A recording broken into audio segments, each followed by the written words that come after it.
Namun baru-baru ini menjadi parah. Ia terkena sakit jantung. Di tengah-tengah kuliah aku begitu mendapat kabar itu, aku dengan segera menuju ke Bandung.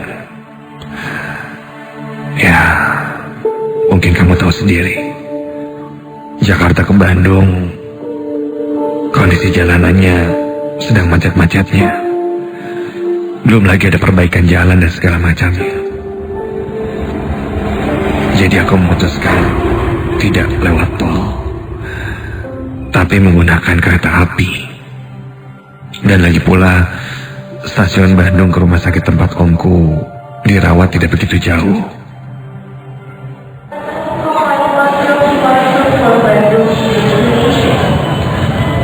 Aku berangkat dari Jakarta jam 11 malam.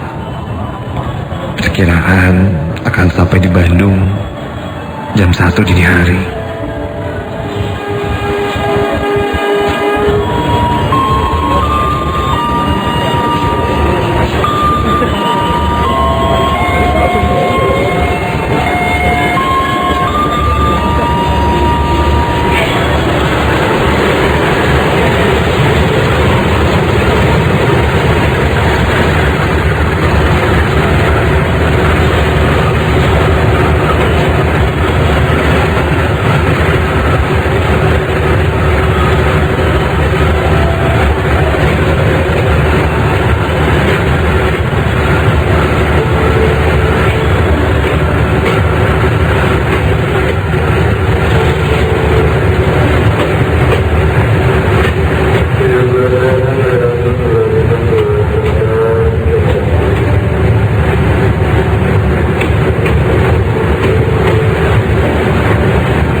Kereta malam itu bisa dibilang sepi. Di gerbong yang aku tempati itu, yang ku tahu hanya ada beberapa orang. Ya, sepi mungkin karena ini bukan weekend. Aku berangkat hari Kamis saat itu. Ku perhatikan kursi sebelahku dan depanku, juga di belakangku kosong. Ada penumpang yang duduk di dekat pintu antar lorong dan gerbong. Selebihnya tidak ada.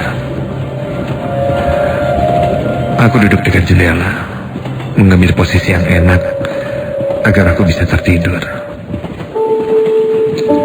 Dan ketika bangun, aku sudah sampai di Bandung. Setelah petugas memeriksa karcisku, aku pun mulai terlelap tidur.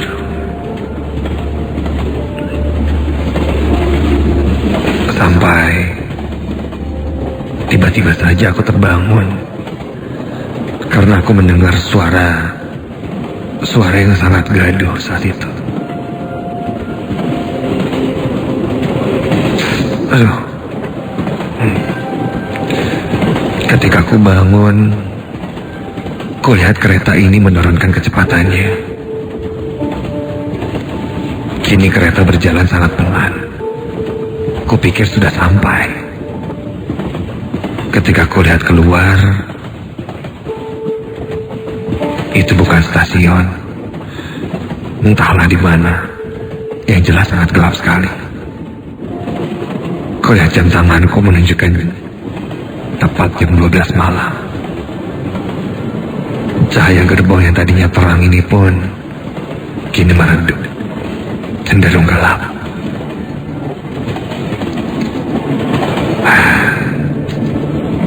Baru setengah perjalanan, udah kebangun. Kenapa ya? Aku melihat ke arah sekitar, dan ketika aku sadar, loh, gerbong kereta ini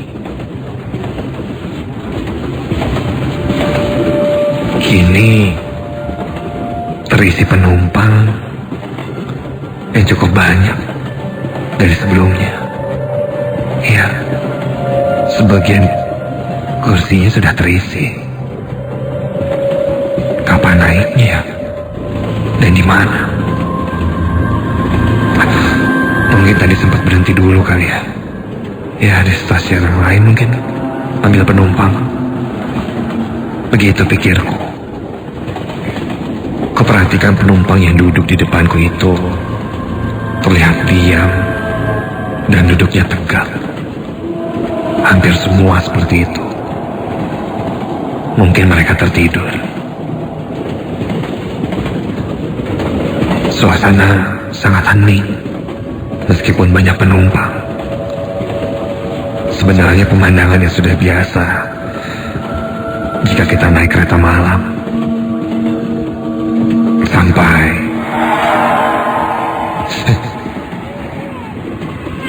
terdengar suara bayi menangis. Suaranya terdengar dari arah kursi di gerbong belakangku. Refleks aku menengok ke belakang. 3 kursi di belakangku itu terlihat ada yang duduk sendirian. Seorang perempuan yang menunduk, rambutnya hitam, nampak panjang, dan terlihat seperti menggendong sesuatu, itu mungkin bayi.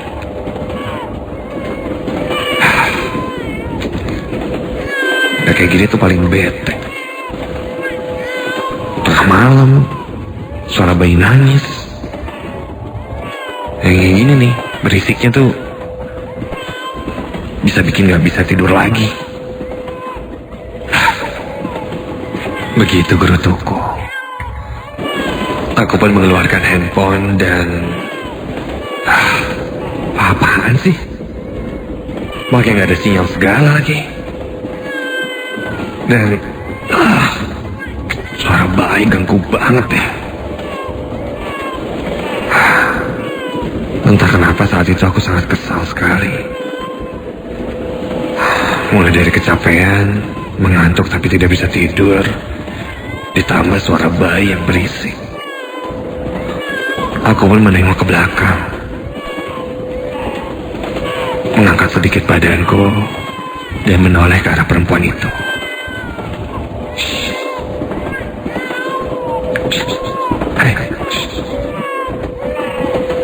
Begitu kataku sambil mengisyaratkan menyuruhnya untuk tidak berisik. Perempuan itu menengok ke arahku. Kini terlihatlah wajahnya. Namun, wajahnya terlihat hanya setengah. Dari mata, batang hidung sampai ke atas. Karena sisanya terhalang oleh kursi di depannya.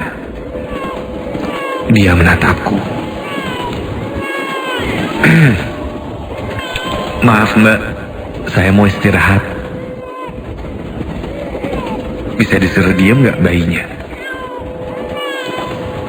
Begitu kataku. Perempuan itu terus menatap ke arahku. Sampai akhirnya dia pun berdiri. Kali ini bisa kulihat badannya. Rambutnya terurai panjang sampai ke punggung dan perut. Dia memakai baju putih panjang, dan di tangannya dia terlihat menggendong sesuatu. Ya, dia menggendong bayi. Dia pun bergeser untuk keluar dari kursinya, dan dia berjalan ke arahku secara perlahan sambil menggendong bayinya itu.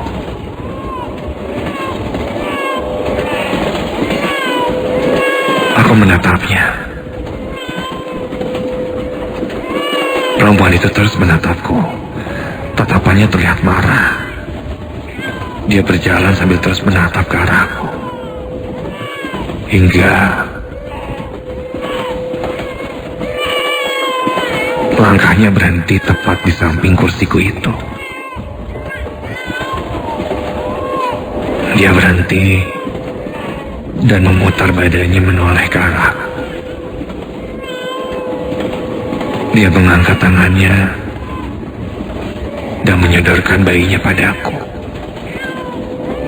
Dan ketika aku lihat, ya Tuhan, kulihat bayi itu berlumuran darah. Dan ketika kulihat lagi wajah perempuan itu, wajah perempuan itu hancur. Dan baju putihnya tadi itu gini perlahan menetes warna merah dari dalamnya dan membuatnya menjadi merah. Iya, merah karena darah. Tolong! Tolong! Tolong! Aku berteriak namun tak satupun penumpang yang satu gerbong denganku itu menggubrisku. Mereka hanya terdiam sambil terus melihat ke arah depan. Tiba-tiba perempuan itu pun tertawa cekikikan sangat menyeramkan. Dan ketika itu, kulihat semua penumpang tiba-tiba saja berdiri dan berbalik ke arahku. Dan, Tuhan, semua penumpang itu mukanya hancur dan sangat menyeramkan. Beberapa penumpang bahkan anggota badannya tidak sempurna. Terdengar mereka berteriak-teriak seperti kesakitan. Aku menutup mataku berdoa terus sampai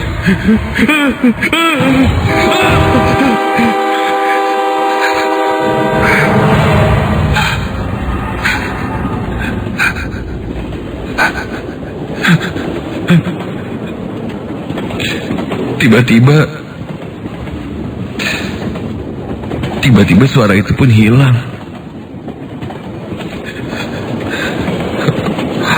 Aku perlahan membuka mataku dan melihat semuanya sudah hilang.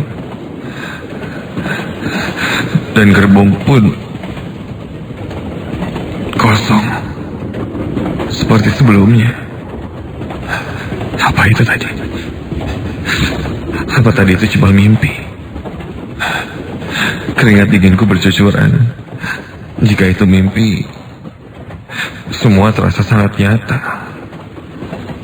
Aku belum menenangkan diriku sendiri bahwa itu hanya mimpi buruk saja.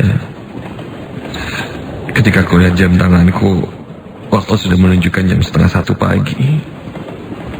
Dan ada yang menarik pandanganku. Ketika aku lihat di sebelahku, ada sebuah bercak darah berwarna merah kehitaman. Dan ketika aku sentuh, basah. Ya, darah itu basah. Ya Tuhan, berarti tadi itu bukan mimpi. Refleks aku melihat ke sekitar. Tidak ada siapa-siapa. Sampai terdengar suara tangisan bayi lagi. Dengan bergegas aku pun pergi tanpa melihat ke belakang dan pindah ke gerbong lain. Hingga di sana aku pun bertemu salah satu petugas. Aku meminta izin untuk pindah tempat ke gerbong lain. Saat ditanya kenapa, aku pun langsung bercerita apa yang aku alami. Petugas itu pun tersenyum dan bilang, lain kali jika mendengar suara tangisan bayi di tengah malam di dalam gerbong, katanya jangan sesekali tengok ke belakang. Biarkan saja. Begitu katanya, tanpa menjelaskan detailnya kenapa. Setelah itu aku pun diizinkan untuk pindah gerbong dan duduk hingga akhirnya sampai di Bandung. Ketika di Bandung, kulihat jam sudah menunjukkan jam 1 lebih. Pengalamanku tadi membuatku jadi sedikit parno. Aku pun langsung naik taksi untuk menuju ke rumah sakit dan bertemu keluargaku yang lain. Taksi pun mulai melaju. Mukaku sangat pucat ketika itu. Hingga Sang sopir pun membuat obrolan untuk menghangatkan suasana. Mas, ke rumah sakit. Iya. Siapa yang sakit? Oh, om saya yang sakit. Oh gitu. Tadi naik kereta malam dari mana, Mas? Saya dari Jakarta. Mas berdua aja? Hah? Berdua? Maksudnya? Iya, berdua sama istri. Istri gimana ya? Iya, itu yang sebelahnya Mas, lagi gendong bayi. Istri Mas kan?